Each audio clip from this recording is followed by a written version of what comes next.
Hello again, fellow YouTubers and fellow Bond fans. Solomon Pleasant back for another James Bond movie review. As you can tell, I'm talking a little bit slowly because I don't know. Maybe my head's hurting or something. Maybe it's not. Either way, I'm not gonna acknowledge it.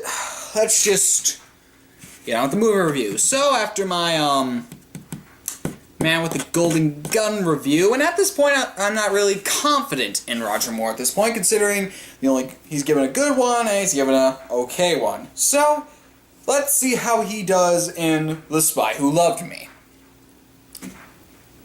So let's get started and review The Spy Who Loved Me.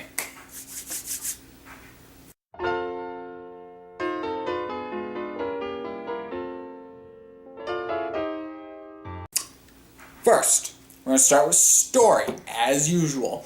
And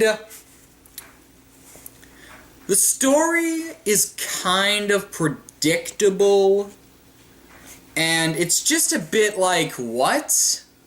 I want to make sure that's looking at me. Hopefully it is. Anyway, the story is kind of predictable for me. I mean, the main villain, Stromberg, wants to take over the world and rule the world.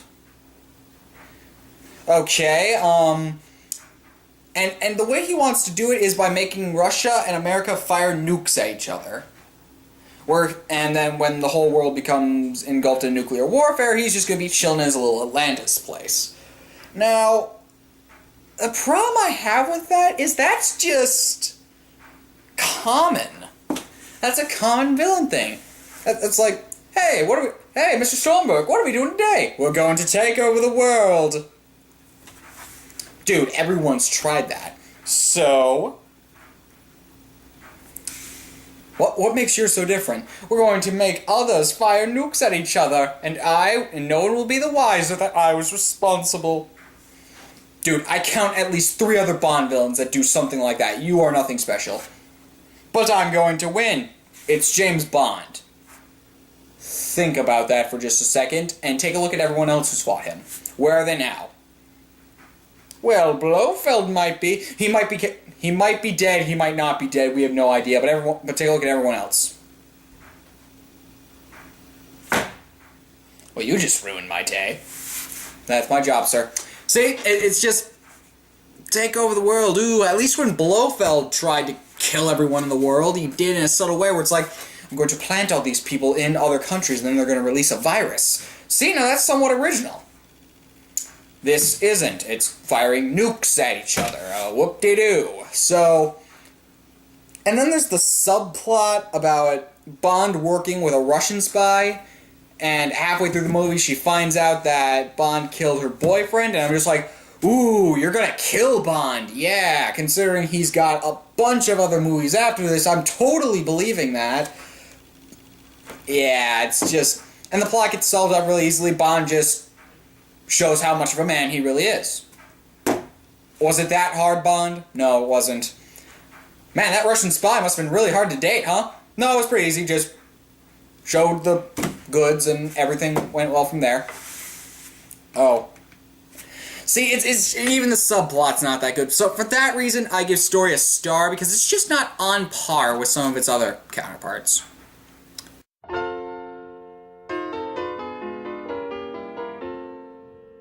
Moving on to scenery. Again, scenery is forgettable, to say the least. I don't remember many of the scenes. I remember Atlantis, and I remember the trench scene that was kind of short. Other than that, everything else is pretty much forgettable for me. Most of it's just average, on-par stuff. It's like nothing is very standing out to me. It's like, oh, well, that didn't stand out at all. It just doesn't work for me. So for that reason, I give scenery a half a star too, because it just didn't fully work for me.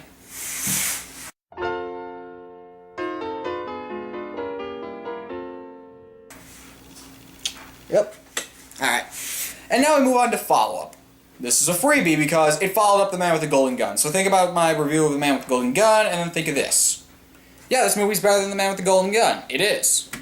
So it wasn't that hard to follow up. I mean, it did do a good job with some of its things. Grant, the story I at least remember. I at least remember the story, unlike The Man with the Golden Gun. The scenery's forgettable, but I at least remember some things about the scenery. Scaramouche's got one thing I remember about the scenery. This place has two. Thank you, train scene, for being memorable. So it's got that up on that, and the characters I think do a little bit better, whereas Scaramanga is the only memorable villain. Talk about characters in a second, but regardless, so I give Follow Up a star, because it's not that hard. It isn't that hard.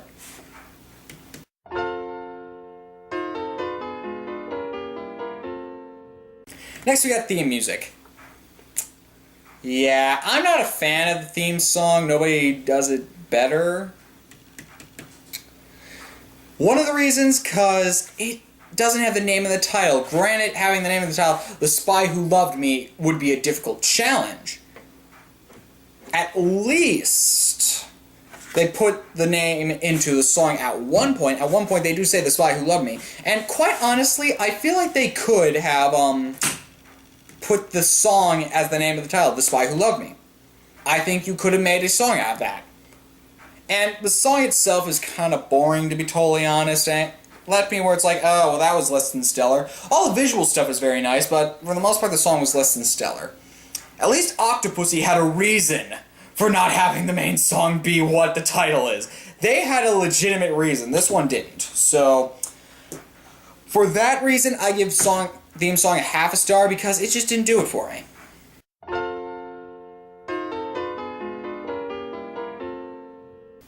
Finally, move on to characters. The one thing I can really talk about as being really good, other than follow-up. First, Roger Moore as Bond. He does an okay job as Bond. I think this is on par with his acting in Live and Let Die. He did pretty good, and he also did good in The Man with the Golden Gun, so he did pretty okay in this one. The Bond girl, Agent Triple X, or I can't remember her real name, so I'm just calling her that. She's just a Bond girl, and granted, you can throw out the argument, well, she's a Russian agent, but she's not a bad guy, so she's one of those people in the middle. That makes her independent. No, it doesn't. It doesn't make her independent. She gets banged by Bond at the end. Bond seduces her at the end, and he seduced her throughout half of the movie anyway. The whole subplot with the dead boyfriend really shouldn't come as a surprise, because Bond made that statement very clear that, yes, people die in this business. Thank you, Bond. See, that made that whole subplot completely useless and utterly pointless. As a matter of fact, if that Russian agent was a male, I think Bond would have left him to die in Atlantis. I honestly think that. Moving on to villains, we got Stormberg. He's not a great Bond villain. I mean, you could have given him at least some good sort of feature, like a hook hand, an eye patch, a mustache to twirl, I don't know. Something that makes him more memorable.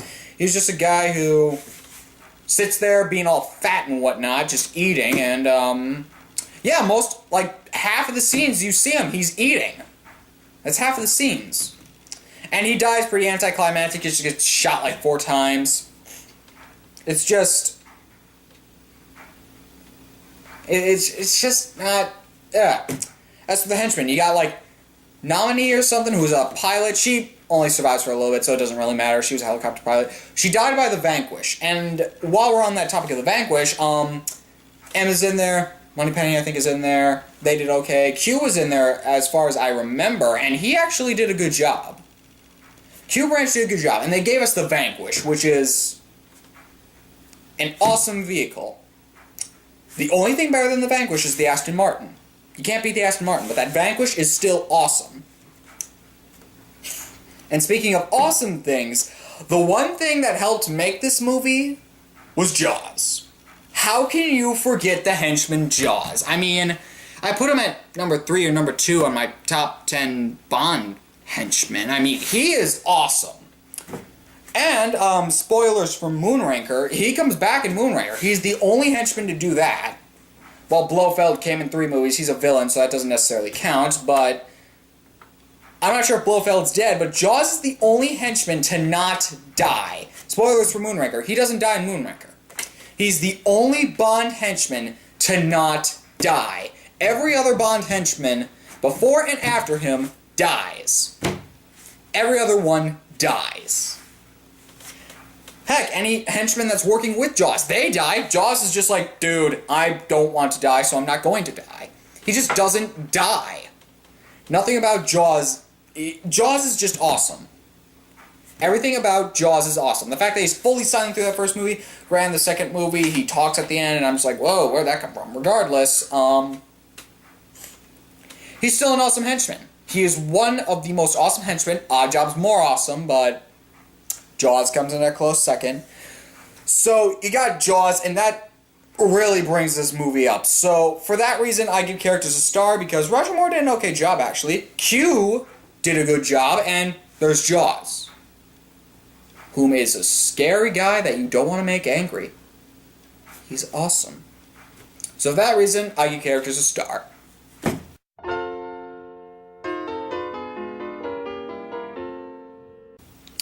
So that totals out to 8.5. And while it's not a high ranking, that's the exact same ranking as like On Her Majesty's Secret Service, I still like this film a little bit better than some of the other films in the James Bond genre, just because Jaws. Jaws is awesome, okay? Jaws is awesome, and Jaws makes this movie for me. And he's in a good amount of this movie. He's in like a good chunk of it, so that really makes the movie. And again, Roger Moore doesn't do a bad job. He does like a okay job. And unlike other particular Roger Moore film, I'm at least interested in what Roger Moore is doing. And grant the subplot with the Russian spy, while it can get tedious, at the same time I can't necessarily hate it, because it's a good plot hole in there. If Triple X would have sacrificed herself and died in the process, instead of just selfishly being like, okay, I'll bang you, Bond.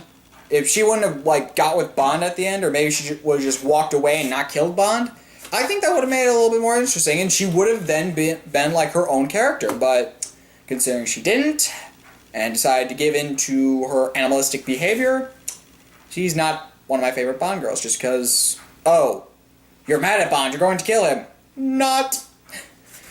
So, yeah. Anyway, well, that was The Spy Who Loved Me, and again, it's not that bad. I don't necessarily hate it. It's pretty good. Like, all Bond films are gold. How many times am I going to be saying that? A lot. Anyway, so, this has been Saul Pleasant, and what is next time?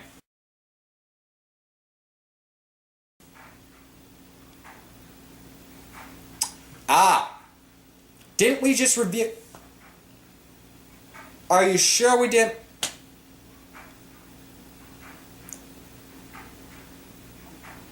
Should we? No? We can't even do it in the same review, considering it's the exact same... No, different movie? Okay. Alright then. Next time's Moonraker. This has been Solomon Pleasant. Signing off.